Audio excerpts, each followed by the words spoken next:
Nosso estudo de hoje é a lição 89 do Livro da Esperança, Lembra-te auxiliando. Vosso Pai sabe o que vos é necessário antes de vós lhe o pedirdes. Mateus capítulo 6, versículo 8.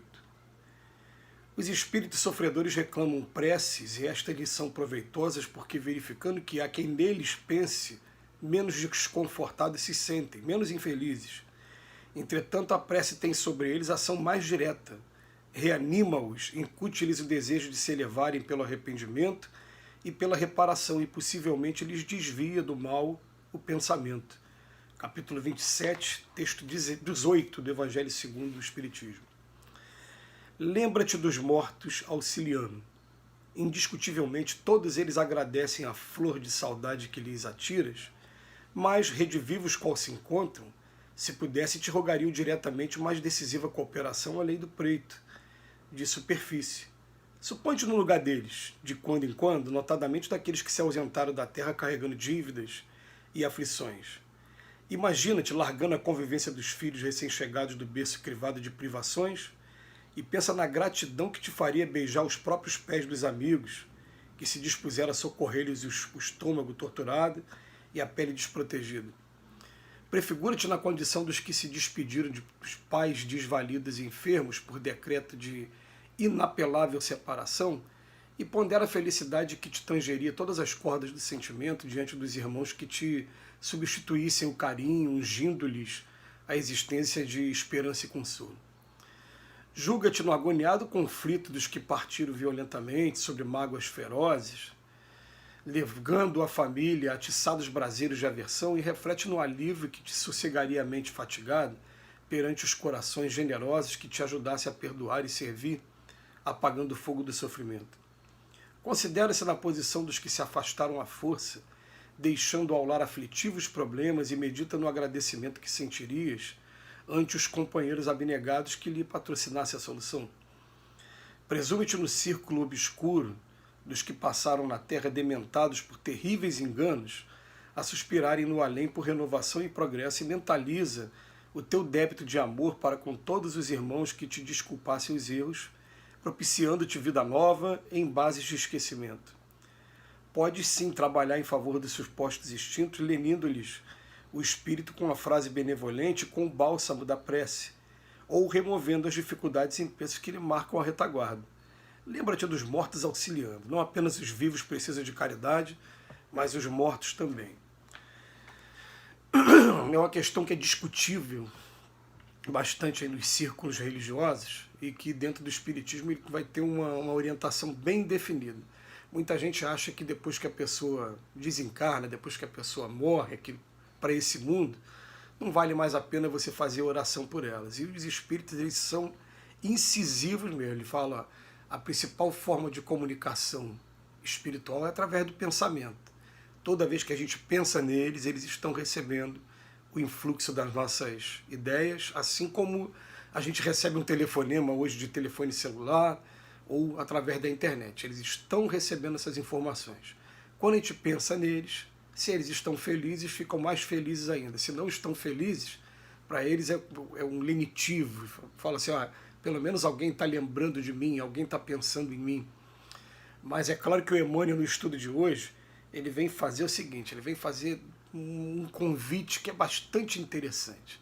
Não somente a prece, que a gente endereça a eles, mas principalmente o auxílio, né? A prece já é um auxílio, porque a prece, vamos lá, a prece ela vai desde que ela estimule a pessoa ao arrependimento, a reparação do mal que ela fez.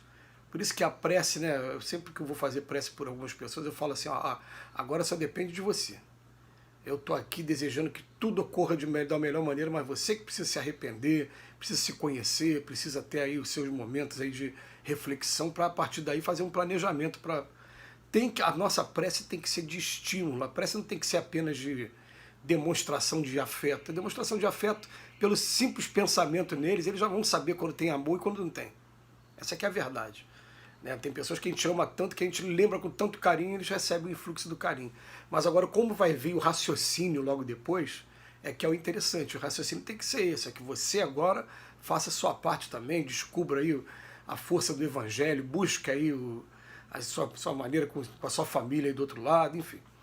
Mas ele vem chamar a nossa atenção, na segunda parte, para o auxílio que a gente pode estar prestando daqui enquanto encarnado. Que a gente, vamos pensar numa coisa, vamos pensar assim, pelo desconhecido, o medo do desconhecido, as pessoas têm medo da morte. E se a gente parar para conversar, e muito raramente, né, ninguém quer morrer. A verdade é que ninguém quer morrer. Você vai chegar perto das pessoas, está todo mundo, quanto mais tempo puder ficar aqui, vai poder ficar. E a gente se abraça, se agarra a algumas atividades, alguns afetos, alguns trabalhos que a gente faz aqui, e de repente a gente é convidado, contra a nossa vontade, porque eu não estou querendo, a largar tudo e ir para o outro lado. Se eu tivesse que hoje ser convidado para ir para o outro lado, eu teria de qualquer maneira que largar o trabalho profissional, deixar a minha família, deixar minhas filhas, meu pai, minha esposa, deixar todo mundo aqui, meus amigos, deixar o meu piano que está aqui do meu lado. Sempre que eu estou fazendo esse vídeo, meu piano está aqui do meu lado. Eu tinha que deixar tudo, porque não adianta, isso faz parte da lei. Aí o que acontece? Sempre fica alguma coisa pendente, né? Sempre tem alguma coisa, você vai falar, puxa, eu desencarnei, acabei não esquecendo de falar que ó, aquela conta aí vai vencendo dia tal, ela vai deixar de pagar. Então como é que está o filho? Meu filho está precisando muito de mim. Quem é que vai cuidar de fulano a partir de agora? A gente sempre que parte, a gente parte dessa maneira. Então o Emmanuel vem chamando a atenção do seguinte: se você realmente conhece e sabe das necessidades, do centro de atenção dessa pessoa querida que acabou de desencarnar, auxilia, dando continuidade ao que ela estava fazendo. Era ela que fazia e tomava esse caminho aqui. Vamos tentar tomar o mesmo caminho dela, que aí pelo menos... Ele até usa aqui um momento muito bonito, que ele fala assim, poxa, se coloca no lugar dele. Se eu gostava de fazer isso, alguém apareceu e está fazendo por mim, a vontade que ele teria até de vir aqui beijar os meus pés. Obrigado, eu vim embora, mas alguém tomou o meu lugar. A gente sabe que quando a tarefa é para o bem de verdade, ninguém é insubstituível, é sempre aparecer alguém, né? A não ser que seja um gênero de prova da pessoa. Sempre aparecer alguém para dar continuidade àquilo ali. Mas, ao mesmo tempo, a gente sabe que quando a pessoa ama de verdade... Pô, eu vou dar um exemplo aqui, né? Que veio na minha cabeça agora. Toda preocupação de pai e mãe, qual é? A preocupação maior acaba sendo os filhos. Então, vamos botar aí, desencarnou o pai ou a mãe. A preocupação era comigo, e agora eu vou passar a ter preocupação com a minha irmã, então, com o meu irmão, porque eu sei que a minha mãe vai ficar muito feliz vendo a minha preocupação e agora e minha devoção agora com relação à minha irmã. Então é um exemplo simples aqui para a gente meditar, mas que, então o trabalho mas o trabalho era dela.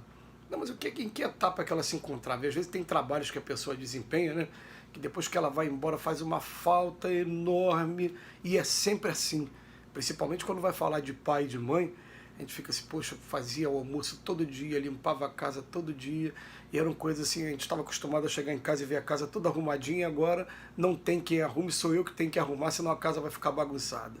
Aí você vai falar, caramba, então quem vai dar continuidade agora sou eu, e cada vez que eu começo a limpar a casa, mesmo que no primeiro momento a gente fique, caramba, como é que esse negócio dá trabalho, aí vem aquela coisa, poxa, esses anos todos, a minha mãe ficava fazendo isso de maneira silenciosa ali, ó, como terapêutica, na verdade, né? Ocupando a sua mente, fazendo aquilo, para quê? Simplesmente para o bem-estar da casa, simplesmente para o bem-estar da família. E ele vai pegar aqui, é claro, né, vários casos, ele vem falar de pessoas doentes que estão sendo cuidadas, de mágoas que ficaram na família, essa questão da mágoa, então a gente procura sempre estar trabalhando, gente, a gente aqui nesse mundo, né, faz 1 milhão de coisas boas e às vezes fica marcado por um deslize que você teve. Como é que pode uma coisa dessa? Então eu tenho que me doutrinar a partir de agora, ao invés de pensar naquele dia que o parente brigou e que falou uma coisa que me desagradou. Não. Quantas vezes ele falou coisa agradável, quantas vezes ele me levantou, quantas vezes ele me ajudou. Esquece aquele dia foi só um momento humano. Somos seres humanos, ser humano é assim, né? Então a gente vai aprendendo com isso, e ele fala que pra gente não apenas os vivos precisam de caridade, mas os mortos, aqueles que partiram para o outro lado da vida também. Que Jesus nos abençoe hoje e sempre.